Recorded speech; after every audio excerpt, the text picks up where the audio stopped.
Yeah, the the very idea of the Emancipator is so extraordinarily exciting.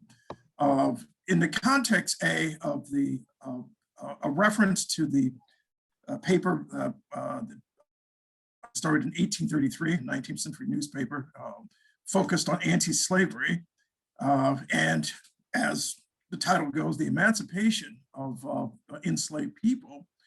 And then, of course, we bring it up to date with a period where many people really do feel that democracy is threatened and that freedom itself is an issue for journalists, for immigrants, for all types of folks in this country.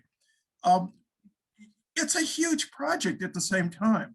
How did you, if you will, come to conceptualize this in collaboration with the Anti-Racism Center?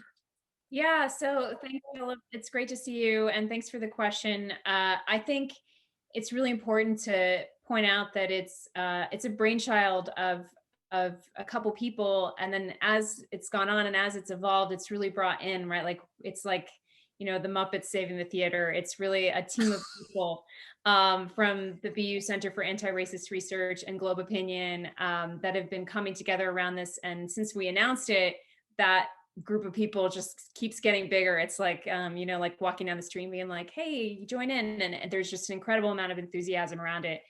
But originally it was sparked by a conversation that I had with Ibram X. Kendi, who is the founding director of BU Center for Anti-Racist Research, last summer as he was arriving in Boston. And we have this sort of mutual admiration of abolition era journals, including some of the ones that were run out of Greater Boston. So the most famous one being William Lloyd Garrison's The Liberator, which was started in 1831 and ran all the way, was published all the way up through into the Civil War. Frederick Douglass's The North Star. And the Emancipator, which was not based in Boston, it was actually founded in 1820 in, I believe, Tennessee, if I'm getting this right. And it was in the lineage, you know, the founder of that publication ended up influencing founders of other abolition era newspapers. And there's like a whole chain you can draw to Garrison and to Boston and to the abolition era movement and sort of the role that Boston played as the hotbed of that movement in the 19th century. So looking back at that history, and we were sort of geeking out talking about, oh, what an influence. And isn't this chapter of Boston history that we don't think about when we think about Boston and racial justice? We tend to think about, you know, the way that there was the blowback to busing. We tend to think about, you know, the ongoing problems we have with integrating our communities, with structural racism, the racial wealth gap. We have so many problems here that are related to race and the legacy of slavery, not to mention attitudes towards immigrants that, you know, are a repetition of past history. But so we kind of were talking about that and really sort of asking the question of, you know, how could a platform like that be useful today? Because what did that do in that era? Anti-slavery publications helped people imagine a society where we didn't enslave people, right? Help people bring back people's minds about to what that society could look like and to really make the case for that society and to bring it about urgently, not just sort of gradually over time.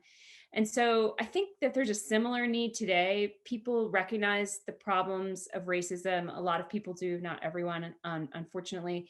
But even if you recognize them, there's a need within, you know, let's say the choir of people who recognize we have a problem here, to be able to imagine what does it look like to actually have a racially just society? What does it look like to get there? What are the solutions? And I think sometimes we get so mired in this question of, do we have a problem, that we never get to have those debates or discussions, the voices that are thinking about that, the voices that are debating what's the right way to think about reparations, what's the right way to think about housing reform, financial institution reform. They don't really get to be part of the conversation because we're still responding in a lot of media and the news to the latest police killing of, you know, a young black man. You know, we just saw another one this week. And so we really just thought this could be a vehicle and a platform for keeping these conversations alive past the news cycle of a single act of violence, but also getting deeper and sort of helping people imagine that society, bringing them along to imagine it in an opinion and ideas journalism kind of framework. And those who are advising this, it's quite a comprehensive and impressive list, including Peniel Joseph, who was formerly an academician here in Boston at Tufts University, and of course, Kimberly Atkins, who was at WBUR and now at the Globe. Aren't you lucky? And Absolutely. So I'm not surprised, of course, to see these types of academicians on board. What seems to have taken a bit of courage, if you will, is actually for a newspaper to actually get involved because of the assumptions that media have made, as they made about, for example, the 1619 Project, that this is taking place within a non-objective framework. And of course, that's a ridiculous assertion, but it's still something that people believe. The minute you start talking about history and in interpretations of history, it becomes for many people a way of viewing the world non-objectively. How are you addressing those suppositions that come with that type of obvious assertion by many, and an assertion that is not surprising? It's a super deep and it's a really important question, and I'm really glad. I'm really glad you asked it, because so here's the thing for me. I used to teach undergrads at MIT, undergraduates who are studying to become scientists and engineers and inventors, and to work on the crazy AI and technologies of tomorrow. And one of the things that I would teach is communication of science and science writing, and trying to help undergrads think about audiences and what it is to explain, for example, what it is to explain how a vaccine works to an audience of people who might not understand, where you're coming from, who might have different fears or values around their experiences with the medical system. And one of the things that I thought was so important for people to recognize is, we often think of our audiences as having different biases. Like, your audience is biased towards family values, or they're biased towards, they're super liberal and they're, kind of tree huggers, or your audience cares about this or that. And so we'll talk about the bias of the audience and trying to address that and speak, in a way that people can relate to.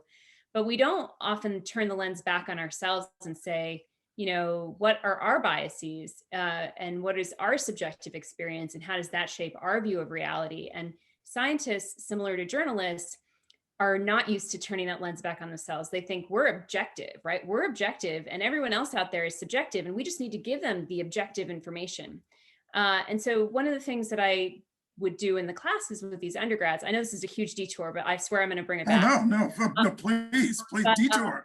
But is to think about what are your own subjective experiences, because we are all subjective. We have all had experiences that have shaped our view of reality and shape our view of our communities and what's important to us and of society and politics. It's why, we can all be watching the same event and filtered through different news channels, or filtered just through our specific lens of our worldview and life experience, see them very differently.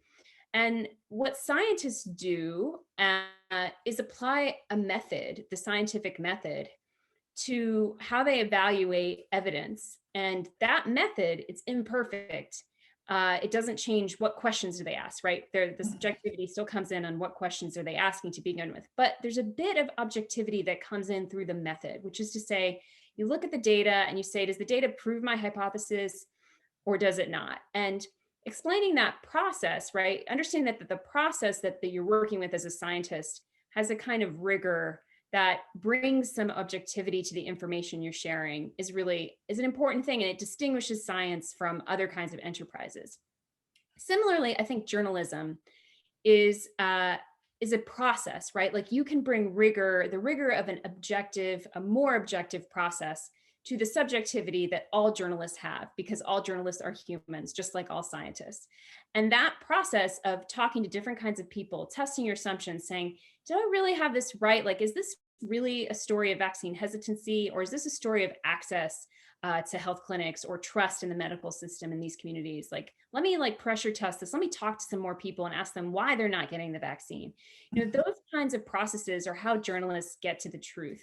And so I think this idea that there are certain journalists who are objective and certain conversations that are objective or certain topics that are objective is really an illusion. It's really a fiction we've told ourselves. And I have to say, as a journalist of color, as someone who, you know, I grew up in a mostly white community in the Midwest. So I'll say I have some certain biases. You know, I grew up watching certain news anchors just like everybody else.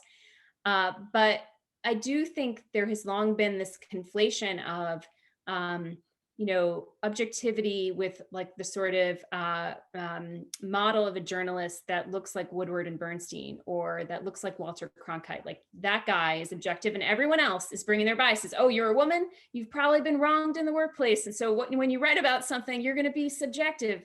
And it's just ludicrous, right? Like, it's like being a Supreme Court justice. Just because you're a woman doesn't make you less able to form a decision. And in fact, it might actually make you more empowered to make better legal reasoning, as we saw Ruth Bader Ginsburg do over decades, right?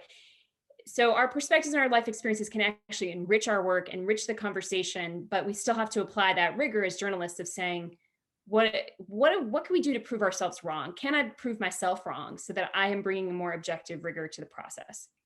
That analysis, of course, is only now gaining currency with a wider public, only now because of any number of things. I think back to Katrina, for example. When I think back to Katrina, for the first time I heard journalists saying, what is this? This is horrible. I mean, terms that they would never use before because they were supposed to be confined to a certain way of thinking, which was non-emotive, which was non-expressive, and so on and so forth. And so I think about that in the same way I think about folks being emotive about those conditions that are affecting all of us: anti-Asian bigotry, racism, police shootings, so on and so forth, and how you basically approach those issues. And that, of course, is the basis for a question. The very thing that you just talked about, a framework of assumption that's predicated not just on a formulaic look at journalism, but experiential way of approaching journalism. Your detractors obviously are going to be there, so on and so forth. How do you basically bring in a new audience, an audience where people understand that experience is important, where they understand this new framework that I'm new for many people that I'm talking about? How do you basically create a new audience for this publication? Yeah, I think the audience exists.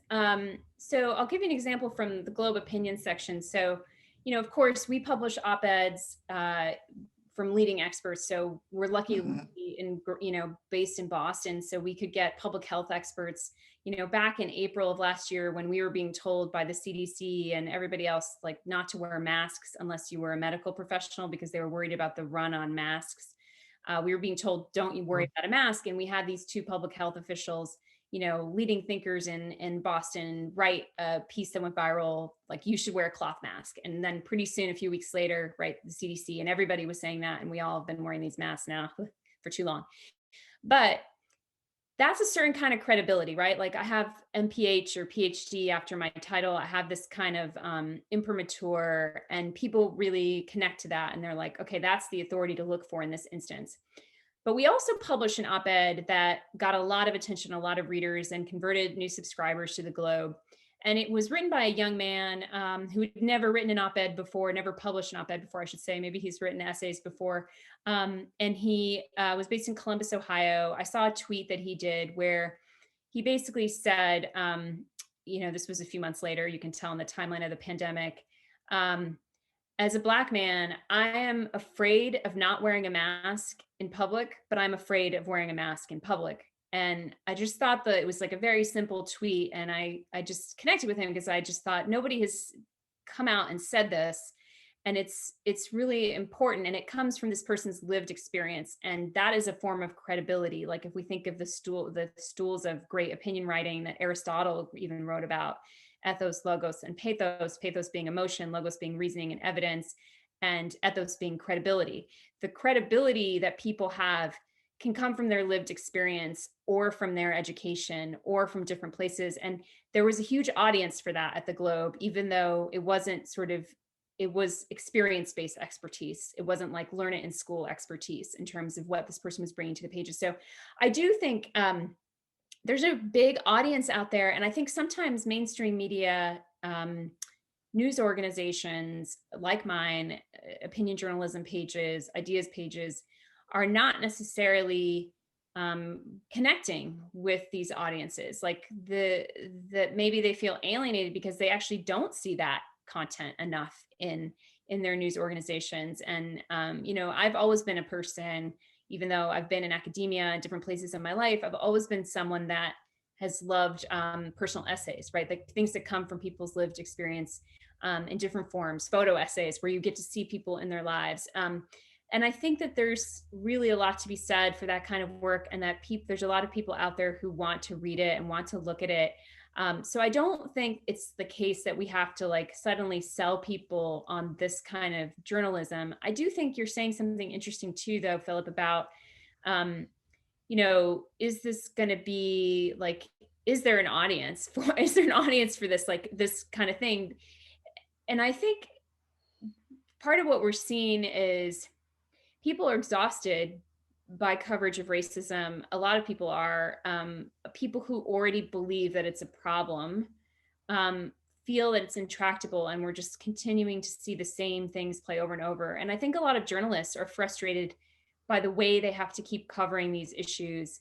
And each issue is evidence of something that is so plain as day, right, to so many people, which is that we have a problem here, right? Like we have a deep illness, epidemic of racism that has affected our society. And so I think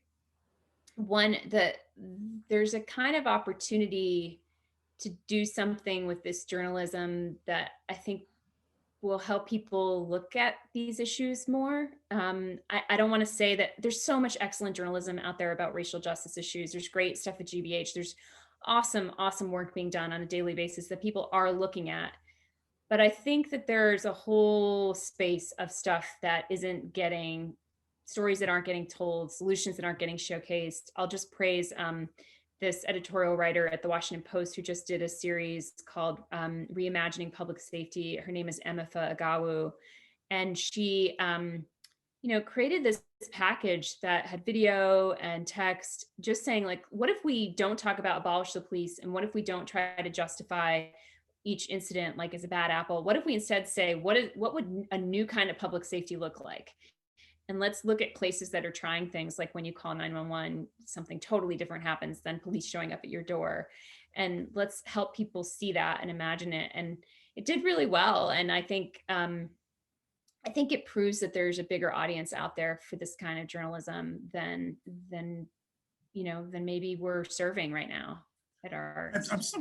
You have raised something really key. Also, not only the content, but who basically writes that content. And you're reaching out to this kid in Columbus, Ohio, of course, right? What is, well, it's really in the news these days quite a bit, Columbus, Ohio. Yeah. But so you've answered, I think you've answered one of the questions I was going to ask, which is, in addition to many of these learned individuals who W.E. Du Bois might have described as a talented 10. You're also talking about folks in the trenches writing for the newspaper. People like this kid in Columbus. Give me an idea, or give the audience an idea, who else might be the type of person who you'd like to see ideally, the type of articles you'd like to see ideally in the newspaper, in digital form, and being read. Well, I'd love to ask the same question.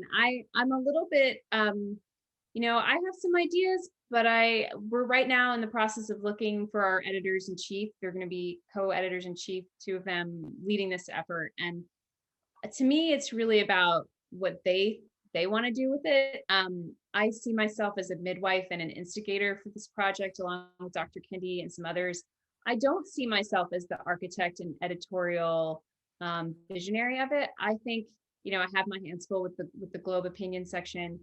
I care about this a lot, but I really want to have that be, I just imagine, just based on the candidates we're talking to, there's going to be an incredible editor coming into the Globe role who's going to shape that and really be able to say what kind of stories she or he or they want to shape this to feature. So, I don't want to dodge your question because I've given you a couple examples of the kinds of things I'm proud of to see from my colleagues and peers and from our own section. But I'm just really aware that that what's being built here is not about what I think is important. It's about what this community of people who are going to be leading this newsroom think are important. And also importantly, I think having an iteration and conversation with audiences about what kind of content they want to see as well. So yeah, I think that's a lot to be, yeah. And I'm curious from your perspective, like, what do you see as the opportunity? Because here we are talking and you're asking me the questions, but you're a journalist who's, working in this region, doing incredible work. What are your thoughts about what this should be and what niche it could serve?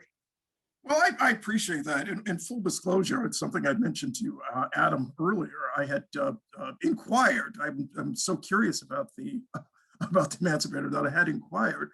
And I see, first of all, I see extraordinary opportunity to, quite often when racism has been discussed and the issue of race, whether it be anti-Asian, anti-Black, however it manifests, in the past, for example, when I worked as an NPR correspondent, first race relations correspondent for NPR editors had a habit of seeing race in the background as opposed to the foreground. If something happened, a flood, a police incident even, quite often the questions that were posed had less to do with the role of a person's race or even their class. And we looked at the other issues first. Perhaps I could come up with an example when I really think about it. And race was sort of put in the background, and we would approach it 2 or 3 days later when things, as they say, simmered down. And so often, of course, this contradiction to our constitutional assumptions is so in our face. Racism is such a part of fabric of our nation, and race, regardless of its artificial constructs, is such a major part of what we live and breathe that it can never be in the background. It is so much in the foreground. And so I see an opportunity basically to talk to folks who, and to hear from folks who we might not hear from on any other day. An auto worker, for example, bless you, an auto worker in Detroit who lives and breathes race as well as the fumes, like from the cars that he or she is producing. And I see it as a way of elucidating issues that perhaps, again, that might have been in the background of a discussion, and to elaborate in depth on any number of topics.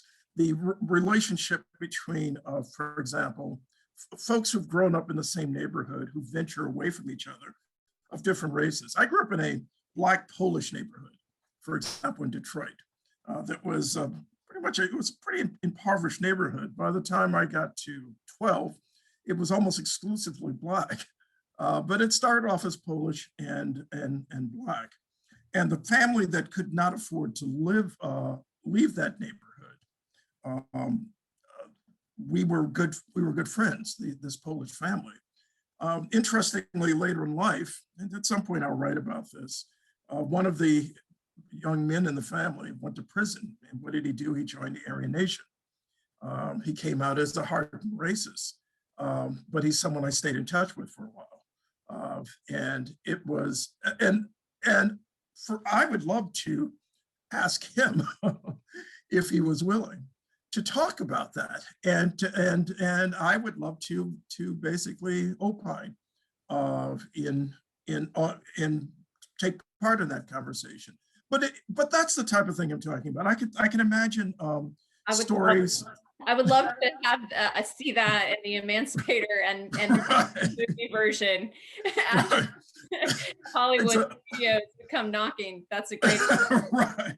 So that's a kind of so that's what I envisage. And of course, at the same time, I do see a lot of extraordinary commentary coming from academicians. Among them, your board of directors, board of advisors. And I see a bold approach, basically, that the newspaper would take on any number of topics. I think a lot of our lives, and you would probably agree with this, Bina, are being shaped and reshaped by events. And the January 6th, we keep referring to it as a riot, but it was much more than that.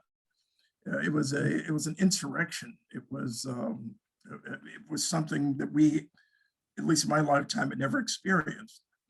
And that has shaped our lives. And I think we need to revisit that and keep revisiting and seeing how that's affected people, not just the people who were in Congress that day. We know a lot of them are suffering PTSD, and certainly not the folks who were wearing shirts that basically talked about Auschwitz as though it's a metaphor for it, which becomes a metaphor for their hate. But to also hear from folks who were the guards, students, young people, quite a few people have been shaped by that event. So that's the type of, I went on much too long, and you're the guest. No, I love this. No, I mean, really, I mean, it's an honor and great to be in conversation with you about this, because you have been covering these issues, and this is part of how I think the thing gets built, is by having conversations with people like you, journalists like you, who are thinking about the coverage of these issues, have your perspective on what could be and what is, and so this is great. I have ulterior motives to learn and try to make this better through the conversations. So that's great. That's great. And you obviously, as not just as a journalist, but as a scholar, an academician, when you look back on this historically, do you think and dream in the 19th century? When you're thinking about those projects sometime, obviously you're in your forethought is of the moment, but how do you think about this historically in terms of, again, living and breathing? Yeah, I am not. So let's just put this disclaimer out there that I'm not a historian. Ibram's a historian. No, you're not. But I am I'm actually like a thinker about the future. Wrote a book about called The Optimist Telescope, about imagining the future and how we imagine the future. And interestingly, for that book, I interviewed people who were involved in social movements and who have studied social movements, scholars and activists. And the reason I did that is because I was interested in what can we learn about the way that people kept going in social movements amid setbacks, because part of what's so hard for people today is being able to hold on to an idea of the future, right? When everything seems like it's going to hell, right? Like it seems like we have climate apocalypse. We have every apocalypse. It feels like converging on us a lot if you read enough and you are aware. And I've been very interested in, what's the effect of that on us? We often turn away from the future and kind of live for the present when we feel like there's nothing we can do about this impending doom.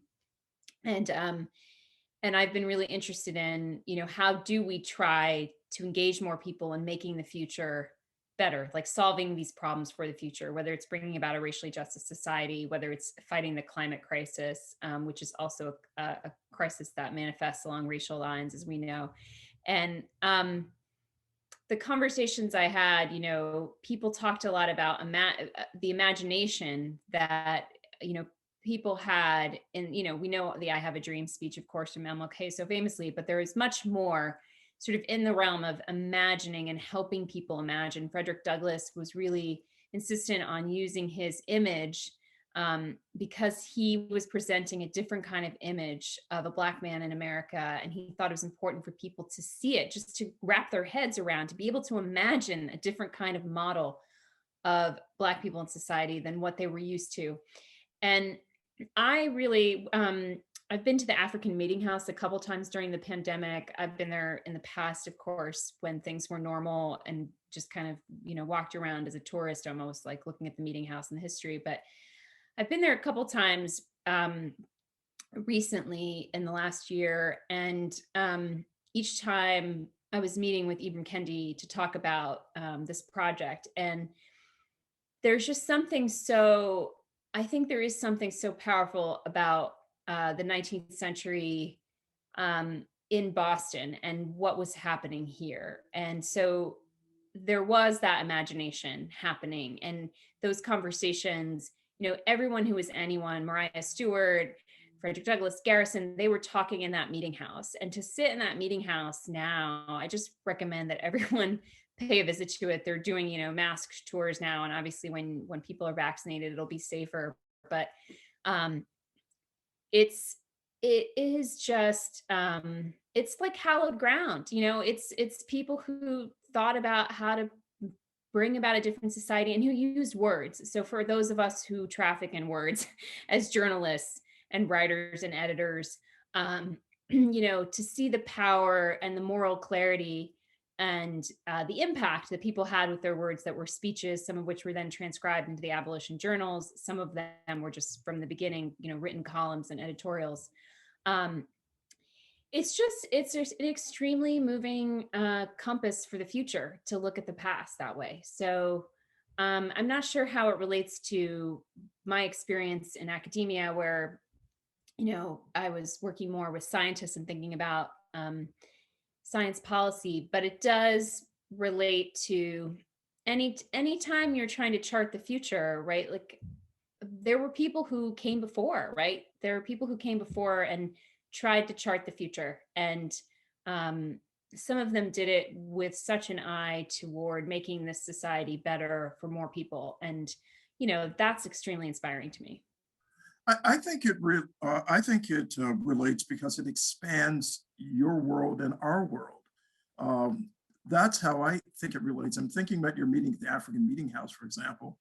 One of the more interesting stories I had a chance to report on last year was about the so-called slave markers that have been set up on Boston Harbor. I don't know if you've seen those yet.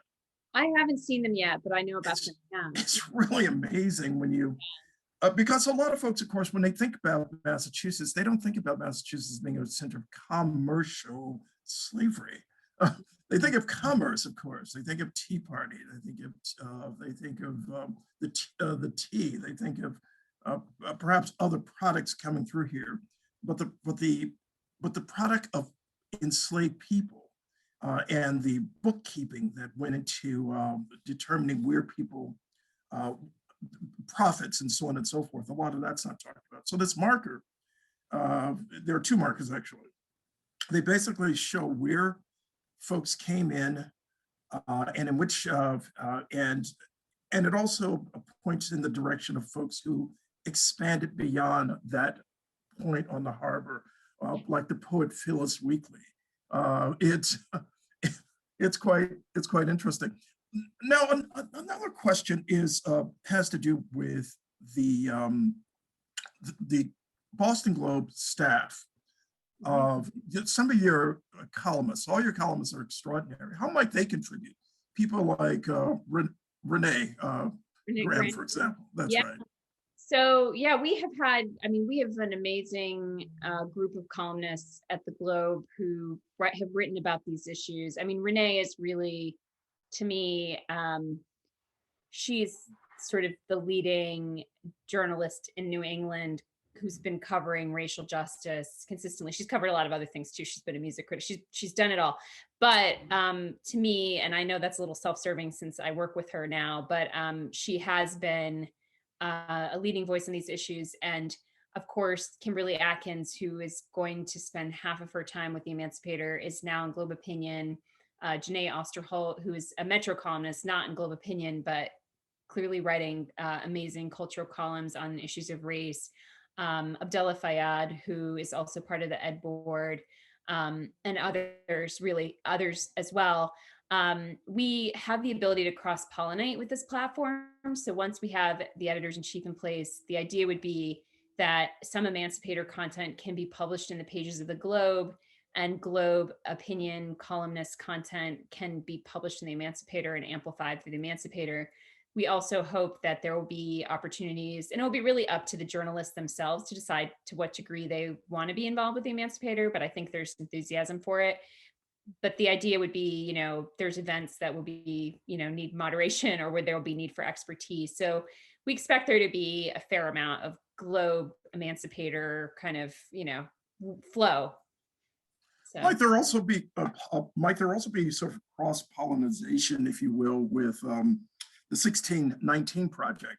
Does that resonate? So, yeah, I hope so. Nicole Hannah-Jones is on our advisory board. And of course, she just took on a great, she's got a new professorship now at UNC, though she'll still be at the Times Magazine. But, I would love to see that happen. And I think what's so innovative about what the 1619 project has done and Nicole has done with it is really thinking about this nexus between journalism and education and curriculum, and how do you, kind of like trying to change the conversation in all these different ways. Like there's the Hollywood route, there's the education route, but there's all these pathways in which to help people grapple with these issues and understand them. And I think for so long, there's just not been enough real content for the reasons you raised. I mean, you talking about how it's like the third story that's told after Katrina. When we know, having anyone who lived in New Orleans or has spent time in New Orleans knew, looking at those flood maps, or knew looking at, you just see images of what was happening at the Superdome, that this was a story about race. And I think we just haven't had, it's almost like our historical record, because journalism is the first draft of history, has been really, I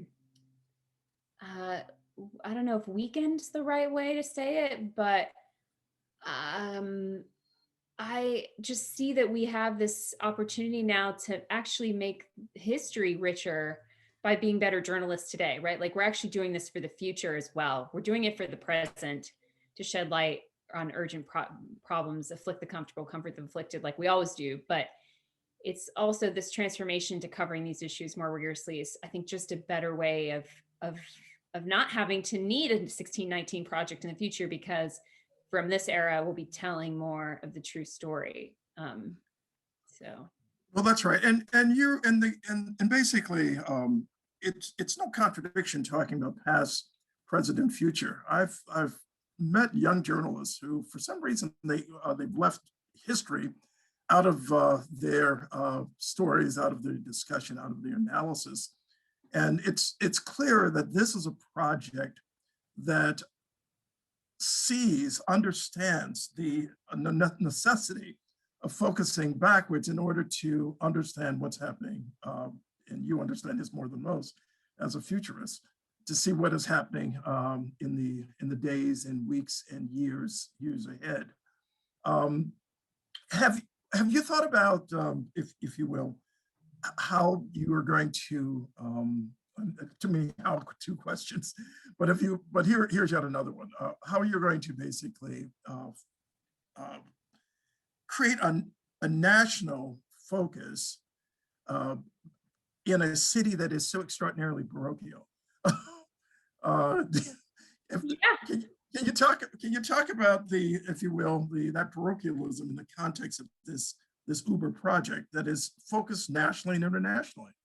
Yeah, I mean, it's born out of Boston institutions, but its focus is going to be on the national conversation, national debates on race. And it's not trying to be a local news organization for Boston or for anywhere, really. I mean, we can tap into a lot of the great thinkers. We can tap into the great journalists like Renee Graham and scholars, who are at the Center for Anti-Racist Research or elsewhere in Greater Boston and New England. We have so many universities and so on, and so many cultural leaders of color and thinking about these issues. So we can tap into all that at the regional, parochial, wherever you want to think about it level, but we want it to be speaking to larger concerns. Like, we're presuming an audience that is national and not necessarily grounded here. So people always want to know, like, stories of place, right? Like, and Boston's a place that you can tell stories about that resonate, right? A lot of different places. And, I think that's true, it's true, definitely true of New Orleans, since I was just thinking about and talking about New Orleans, like, it's like there are these places that are cultural touchstones, right? That people, right, like, you can bring them into a larger conversation because people have know that place or visited it or seen movies about it or whatever that might be. And so I think that's the way to think about it. It's like we can bring in Boston's heritage and this history of these abolitionary journals, but that it's not intended to be only for a New England or Boston centered audience. And the reason for that is that these debates need to be had, right? Like, in all different kinds of communities all over the country and all over the world, frankly, So, Shirley Leon wrote this a really interesting piece. I loved it. I think it was on April 6th edition of the Globe, where she was talking about this new project that Colette Phillips is heading up to basically change the image of Boston. It's a new campaign, and it is exciting. As someone who basically saw Boston in its raw and awful moments, centered around the reaction to desegregation through busing, it is refreshing to see people of color, for example, in their own words, talking about what Boston means to them, and hopefully the first inclination is not that we think of Boston as a city as a reactionary city, if you will. And the reason I'm bringing that up is because what is it that you'd like people to think when they think of Boston and they think of when they think of this project? What's the first thing you'd like to, do you see yourself as, if you will, on the front lines of trying to modify, change, alter the image that pops into many people's heads immediately when they think about Boston? So I would go, I love that piece that Shirley did too. And I think what Colette is doing is really interesting with this idea of rebranding Boston. And I myself, I've lived in this area for a while. I mean, there were a few diversions. I left and came back a couple times, but it's been, 15 years, more than 15 years, and people still welcome me to Boston. And there's there's a little bit of truth and there's a little bit of injury in that, and I think you know what I mean. And so this idea that Boston becomes more inviting, or people start to tell their stories and be the face of Boston, who look different and who are welcoming to different kinds of people, I think is an interesting one, and it's probably a good one to try to get that message out there. I am more interested in actually the change underlying the image, underlying the impression.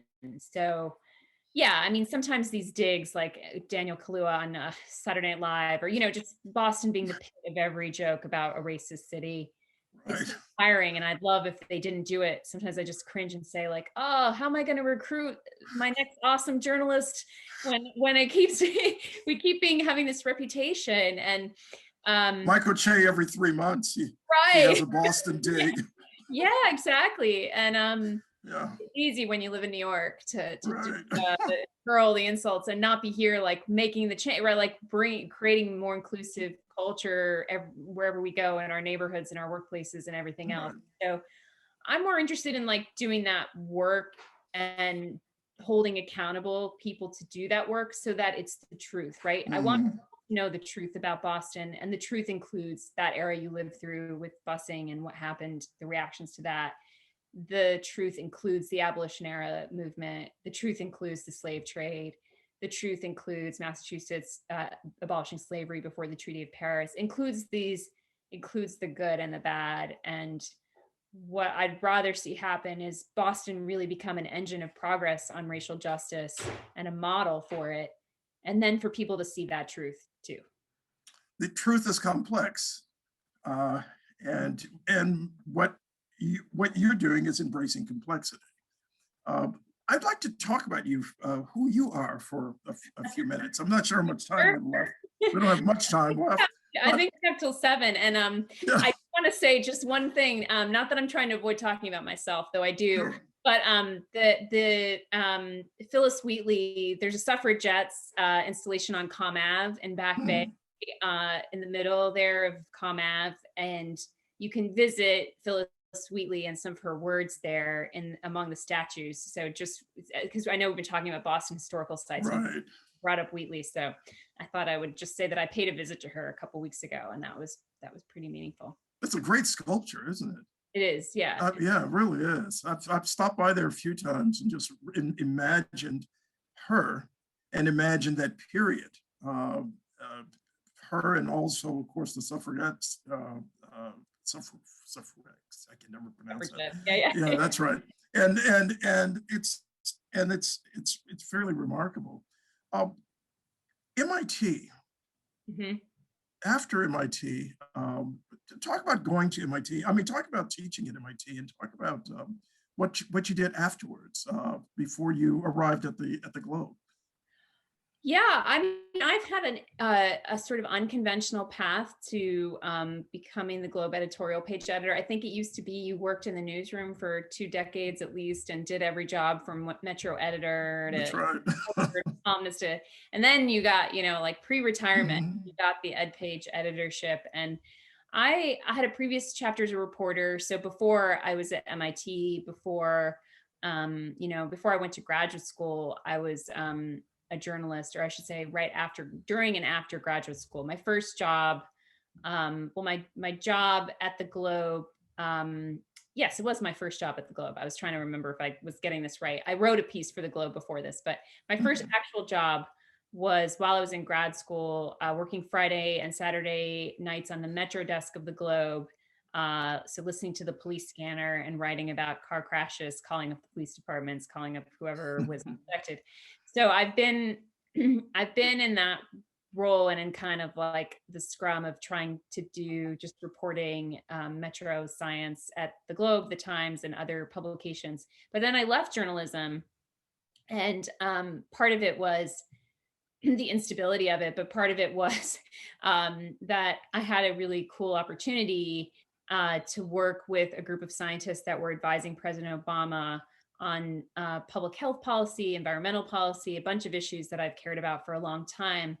And so I kind of sidestepped into the policy arena and was doing that from MIT for a while teaching. And then through that, I got to know people in the White House, got to know, when President Obama was reelected, some of the people working on climate change and trying to help communities grapple with preparing for wildfires and heat waves and droughts and floods and all the things we've seen. Um, and, Katrina was really the canary in the coal mine in some ways for the US on climate change. It's just gotten worse and worse. And so I went to the White House and I worked for a couple years there on President Obama's climate action plan. And I came back, and that was really the inspiration for the book I mentioned that I wrote, The Optimist Telescope. So when I came back from Washington, I spent a good amount of time back at MIT writing that book. And the idea being that I wanted to help people grapple with, how do we imagine the future differently than it is today, and how do we actually bring about that future. And so the book is a collection of stories and reporting and ideas that I found around the world, really, for how to do that. And Great title, by the way. thank you. Thanks. Yeah. Just love that title. It's Yeah. phenomenal. Thank you. I appreciate that. I've had to defend optimism a lot during the pandemic. And I always say to people, like, optimism for me is not believing that everything's going to be fine or that things are good the way they are. For me, optimism is really this belief that the future is changeable and that we can shift it through our actions. And so it's like this idea that connects, I think, very much with the abolitionists and what they were thinking, right? Like, you agitate for change, and if no one does it, then it never happens, right? And so yeah, I'm an unconventional editorial page editor. After my book, around the time my book was coming out, just before, actually, I met with folks at the Globe. Some people had given them my name, and I thought, I'm going to go and give them all my ideas about the editorial board and the opinion section of the Globe, and I'm sure there's no way like I would be the editor, right? There's no way they would even offer it to me. They're just having a conversation with me, which does happen a lot, as you know, to journalists of color, female journal, like people, they want to have a diverse pool and they'll talk to you, and then you give them some ideas for free, and then it's like, okay, they're going to hire the same person, same model. And it worked out great. I mean, I didn't even expect to want it. And but the conversations I had with Linda and John Henry, the conversations I was having with folks at the Globe, on the team, on the opinion team, some of my great colleagues like Marjorie Pritchard, Renee Graham, I just sort of got the bug of, wow, we could do something different with this opinion section than anyone else is doing. And why not try it? So that's why I came back almost 2 years ago to the Globe. You just mentioned someone who has put in so much at the Globe and to our society, period, Marjorie Pritchard.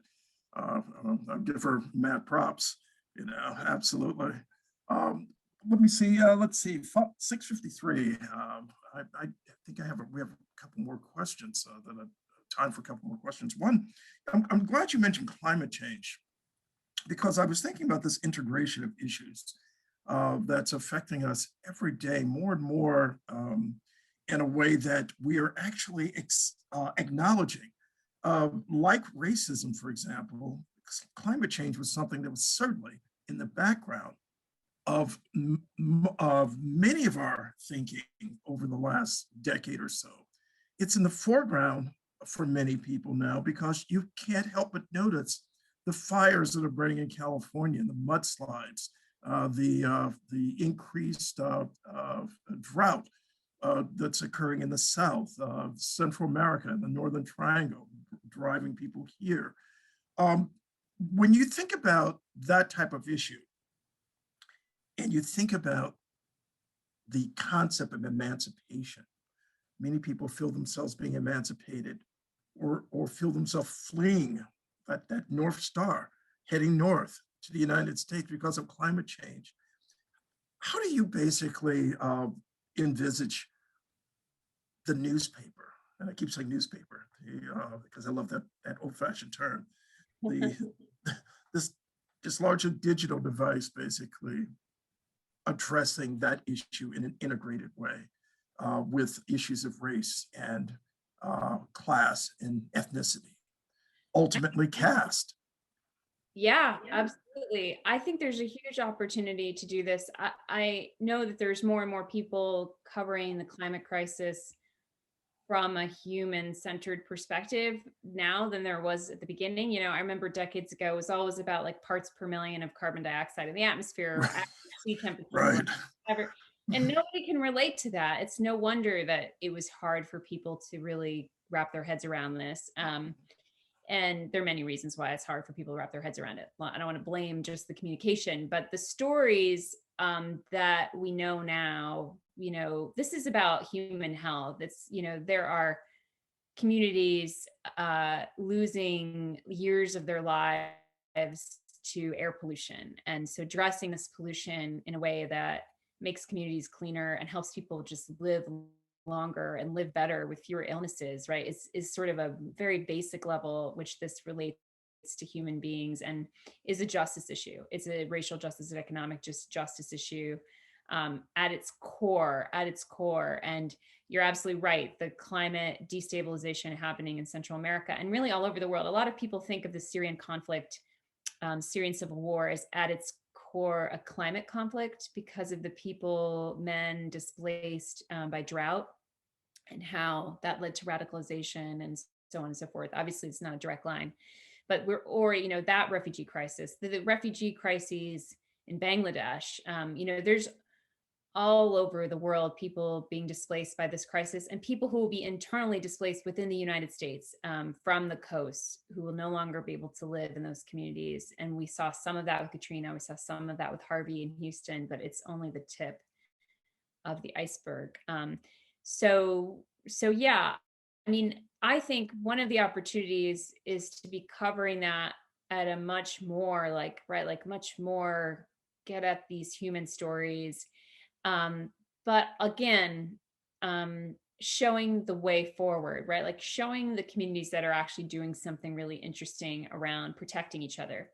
There's the famous story, I think we have like 3 minutes, but of the 95 Chicago heat wave, which was a deadly heat wave, killed a lot of people.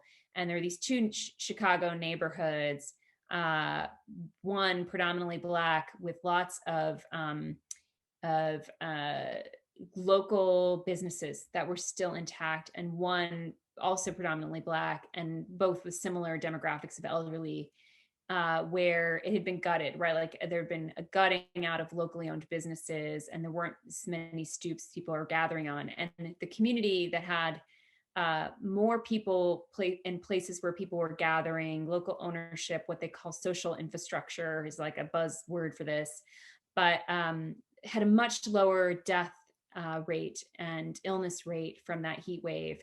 And so there are these models, right? There are these stories where you got to get beyond the data and sort of ask, what happened in that community? What happened in that neighborhood, both historically and in that moment of the heat wave that protected those people? And what happened in the other community that lost a lot of people during that heat wave? And those are the kind of stories that I think we have more of, unfortunately, because we have more climate impacts, as you mentioned, but we're not necessarily finding and hearing those stories a lot. And the Emancipator, it's totally up its wheelhouse, it's totally in the wheelhouse, because climate injustice and it's all related. Exposure to pollution, all these things are related to the places where people live, the systemic injustices they face. And if we think the pandemic manifested and along racial lines, the climate crisis is far worse.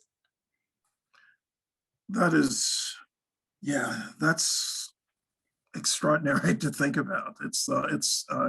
We should leave our audience with another thought, and that is there is there anything you'd like to say that I haven't asked? That's probably more important than anything. I'm sure I've left something out of this discussion. This has been a great discussion. You've asked so many meaningful questions, and I wish I could ask you 20 questions now. But I would say, we're welcoming ideas. I think that's the only other thing I would add, is that this project is something that I think is going to take a lot of voices and minds to make successful. So we'll be looking for, the staff initially and eventually contributors, but really, a community of people to come around this and help shape it into what it can be. So, well, Bina, I think you're going to have a lot of help in that regard. I know so many people who are interested, who have no doubt been in touch with you and your committee, and as contributors and as possible editors, and so you won't have any drought in terms of interest. And I think that's also true for readers and for those who will also listen to the panels that are constructed from this project. And I want to thank you very much and good luck, boa sorte. And we look forward to reading, listening, and hearing more of what you and your co-editor are doing in terms of creating the Emancipator. Thanks so much, Philip. This has been a delight. Thank you. Appreciate it, Bina. Adam, not sure if you want to opine at this point. We're going to, I guess, he's the administrator, so he's going to. going to say a word or two, perhaps. I think it's up to us, Bina. All right. Good night. Thanks, Peter. Thanks. Thank you. Much appreciated.